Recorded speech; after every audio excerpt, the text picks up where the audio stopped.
Here I have two all-electric brand new pickup trucks. On this side, of course, this is the F-150 Lightning, and over here, the Rivian R1T. Are they basically the same? They're both electric, right? No, they're actually very different. So in this video, Max, who is behind the camera, and I are gonna show you all the features, specs, and also technology and utility on both of these trucks, so you can decide for yourself, which one would you choose?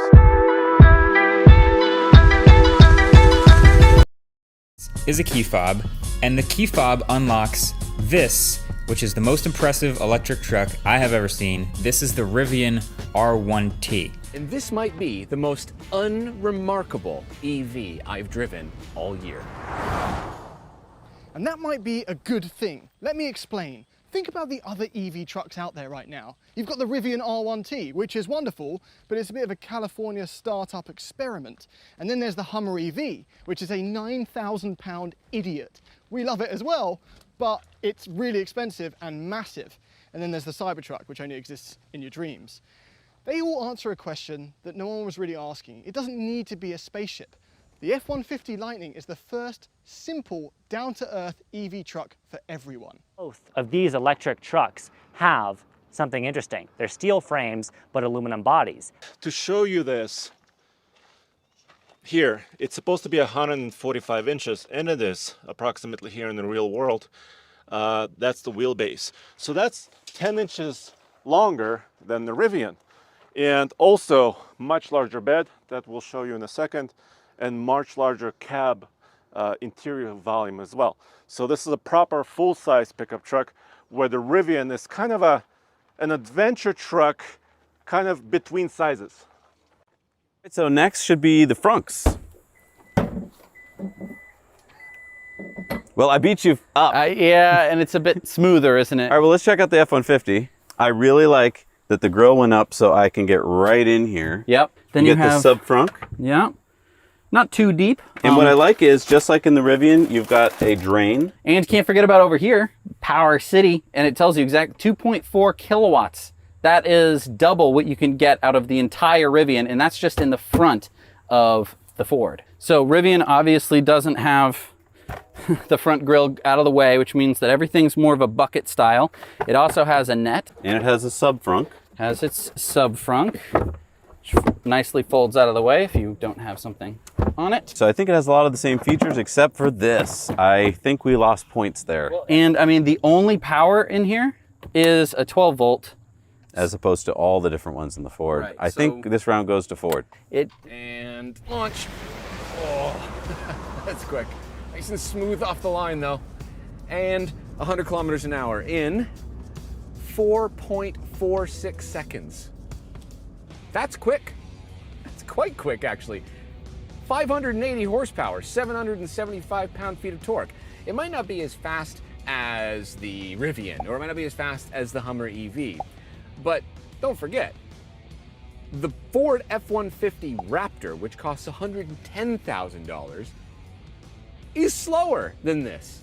So yeah, it's quick, and it's pricey. But the rest of it is just a truck. Anytime you combine quad motors totaling 800 plus horsepower with a world-class air suspension, it kind of doesn't matter how much the thing weighs.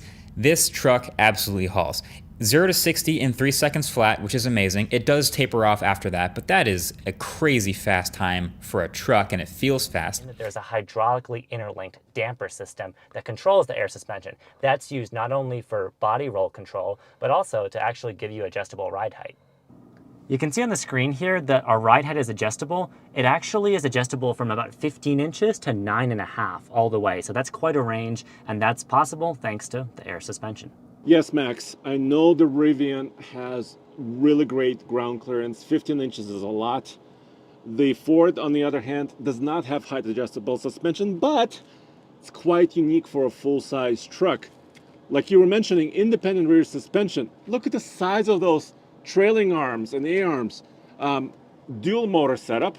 I don't need 4 motors, okay? I can live with 2. Also a selectable rear locker. Really beefy skid plates. Take it out, take a look.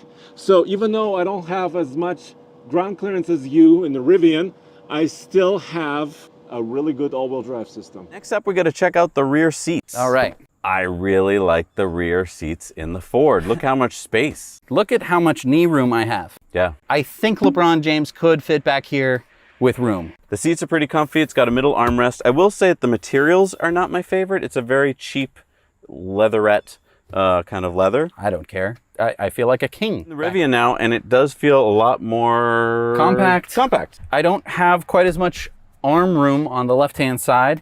I don't have nearly as much leg room. We do have the armrest with the cup holder. Can also reach into the gear tunnel, grab a soda.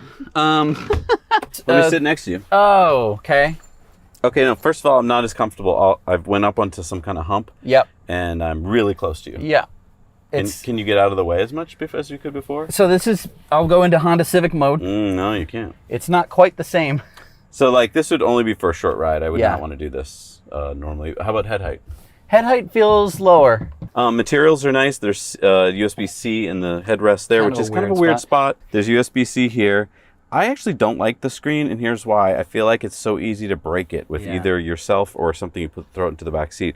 The materials are nice, but I would take the space over the materials. I agree. I think this is Ford wins the round. It was a pretty great demo, actually, of how the suspension can really go from very firm to very soft and adaptive and just absorb all of the rocks and the terrain. So this truck is capable of way more off-roading than I was able to throw at it. The bottom is plated in metal, and there are even more aggressive off-roading tire packages. There's a great video from Zach on the Jerry Rig Everything channel where he gets to put it through some rock crawling, and the thing absolutely eats whatever you throw at it. And it does it in silence too. That's the thing. I mean, we all already knew EVs were quiet, but there's something about driving around through crazy mud or rocks in nature and not drowning out everything with the sound of the engine, but just hearing the tires, basically. So off-roading was eerily quiet in a good way.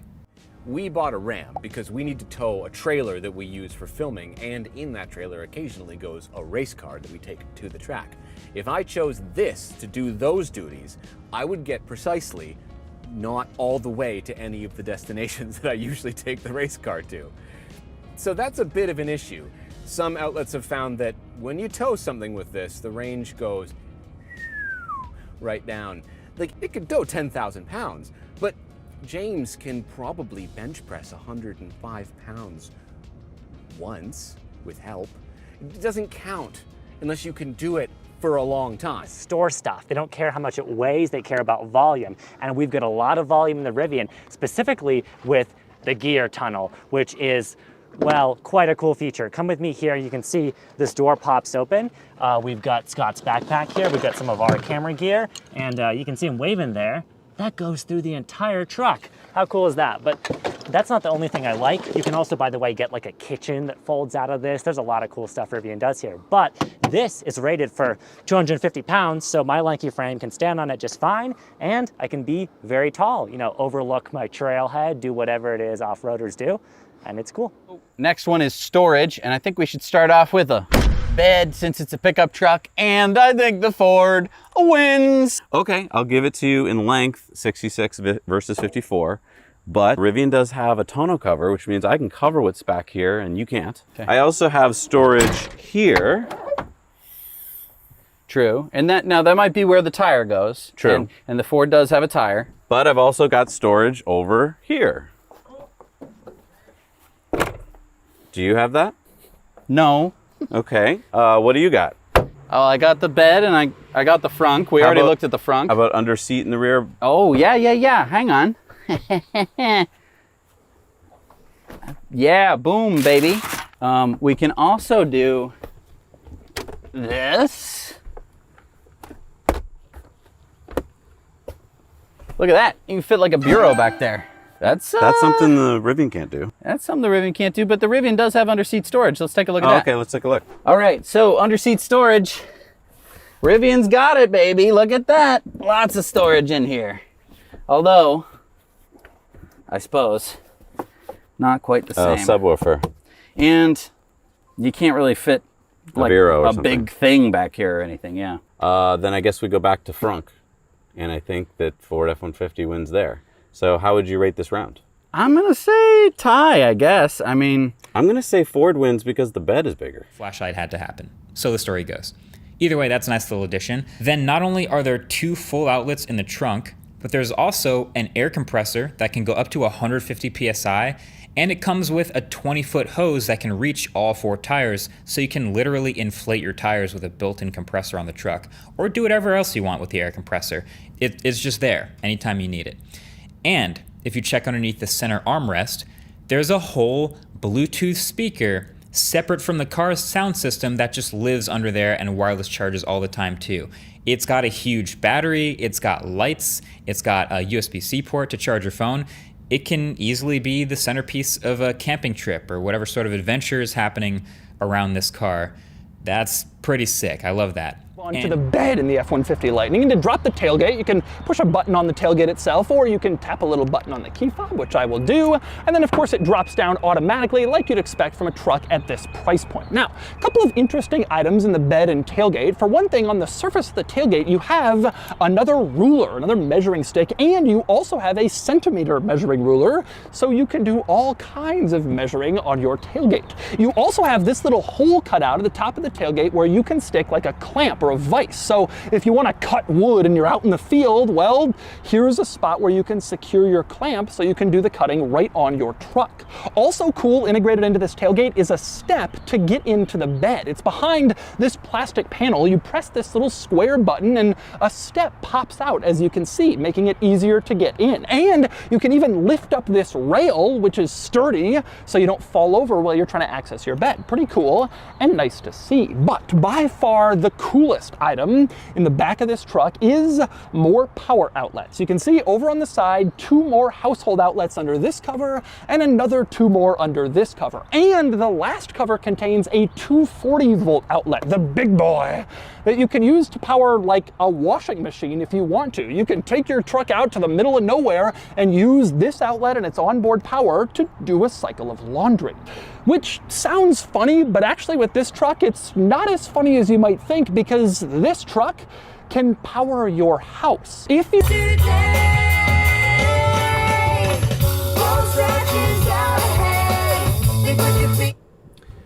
I'm just not that impressed by the sound system in this truck. It has half the wattage, so this is about an 850 watt system, 8 speaker.